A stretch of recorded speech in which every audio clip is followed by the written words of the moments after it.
அனைவருக்கும் எனது அன்பான வணக்கம். மாணிக்கவாசகர் அருளிய திருவாசகத்தில் திருவெம்பாவையில் 17வது நாள் 17வது பாடலை பற்றி பார்ப்போம். செங்கண்ணவன் பால் திசைமுகன் பால் தேவர்கள் பால் எங்கும் இலாததுவோ இன்பம் நம் பாலதா கொங்கு உன் கரும் குழலி நம் தமை கோதாட்டி இங்கு நம் இல்லங்கள் தோறும் எழுந்தருளி கமலம் பொன்பாதம் தந்தருளும் சேவகனை கண்ணரசை அடியோங்கட்காரமுதை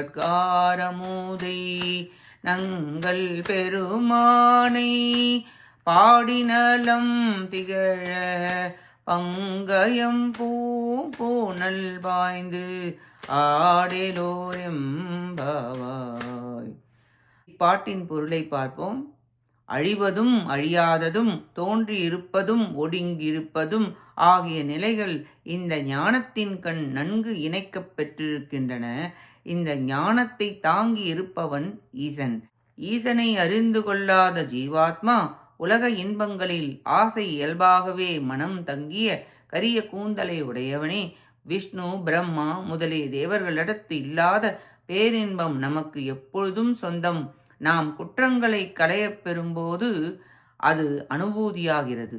அதற்காக இறைவன் நம் வீடுகள் தோறும் எழுந்து அருள் புரிகிறான். செந்தாமரை போன்ற தனது பொன் பாதத்தை நமக்கு கொடுத்தருளும் சேவகன் அவன். கருணை நிறைந்த கண்களை உடைய அரசன் அவன். அடியவர்களாகிய நமக்கு அவன் நிறைவான அமிர்தன். சிவஞானம் என்னும் நலம் அவனிடத்திலிருந்து நமக்கு வருகிறது. தாமரை தடாகத்தில் மூழ்கி நீராடி அவன் பெருமையை பாடுவோம். இதையெல்லாம் தோழி ஏற்றி எண்ணிப்பார் என கூறி எழுப்புகிறார் மாணிக்கவாசகர்.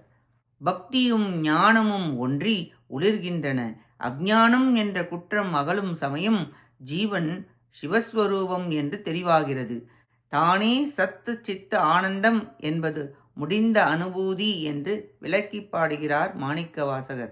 நாமும் அந்த சிவானந்தம் அனுபூதி பெற முயல்வோமாக. கேட்ட அனைத்து நல்லுள்ளங்களுக்கும் நன்றியும் வணக்கமும் கூறி விடைபெறுகிறேன். ஓம் நம சிவாய சிவாய நமக. திருச்சிற்றம்பலம்.